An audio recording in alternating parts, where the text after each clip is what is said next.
Bonjour et bienvenue dans ce tutoriel consacré à Shotcut. Aujourd'hui, nous allons voir comment réaliser une incrustation sur un fond vert. Donc tout d'abord, je vais créer un nouveau projet, je vais l'appeler incrustation de fond vert. Je vais faire début. Ensuite, liste de lecture, je vais aller chercher deux fichiers. Donc voilà. Celui-ci et celui-ci. Ouvrir. Donc j'ai ici un fond vert et ici un autre fichier. Alors je vais d'abord commencer par le premier, celui-ci. C'est celui que je vais mettre d'abord en premier sur la timeline. Donc c'est celui qui va servir en fait d'arrière-plan et qui va remplacer en fait, grâce à un filtre, le fond vert. Pour pouvoir ensuite rajouter le fond vert, je vais créer une nouvelle piste vidéo. Donc ici, ajouter piste vidéo. Je sélectionne ce fond vert et je glisse dépose sur la timeline au bon endroit.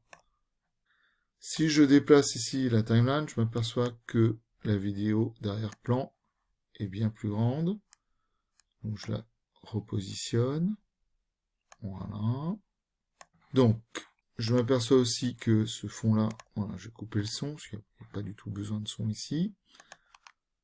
Là, j'ai une superposition de vidéos, celle-ci étant au-dessus de l'autre, je ne la vois pas pour le moment.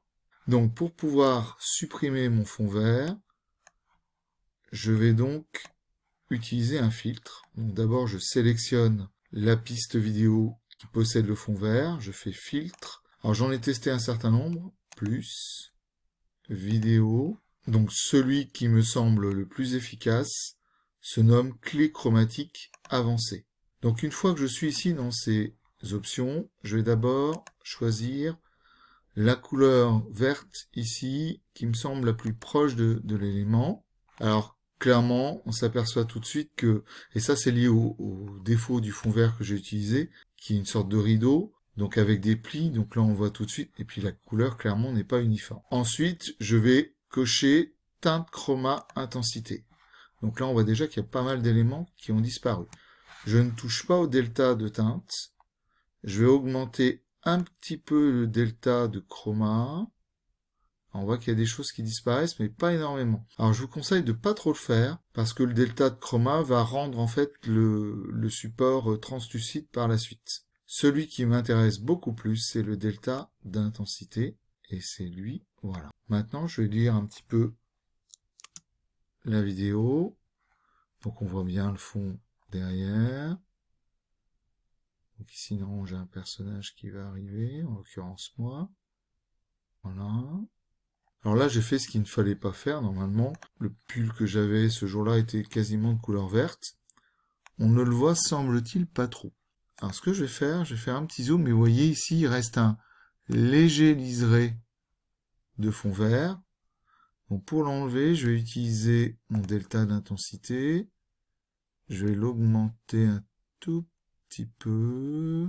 Alors après, il ne faut pas trop non plus, on va voir. Parce que j'ai peur ensuite qu'on ait des notions, des éléments transparents. Je n'ai pas l'impression que ce soit le cas, on va voir. Non, là ça m'a l'air bon, là aussi. Pas de problème. Bon ben voilà. Donc c'est pas très très compliqué, c'est juste une question d'ajustement. Donc je le rappelle, donc on ne touche pas à delta de teinte. Delta de chroma, on peut l'augmenter un peu, mais pas trop non plus. Et par contre, c'est sur delta l'intensité que je vais jouer ici. Voilà, ben je pense que normalement vous êtes capable sans problème de pouvoir faire une incrustation sur fond vert.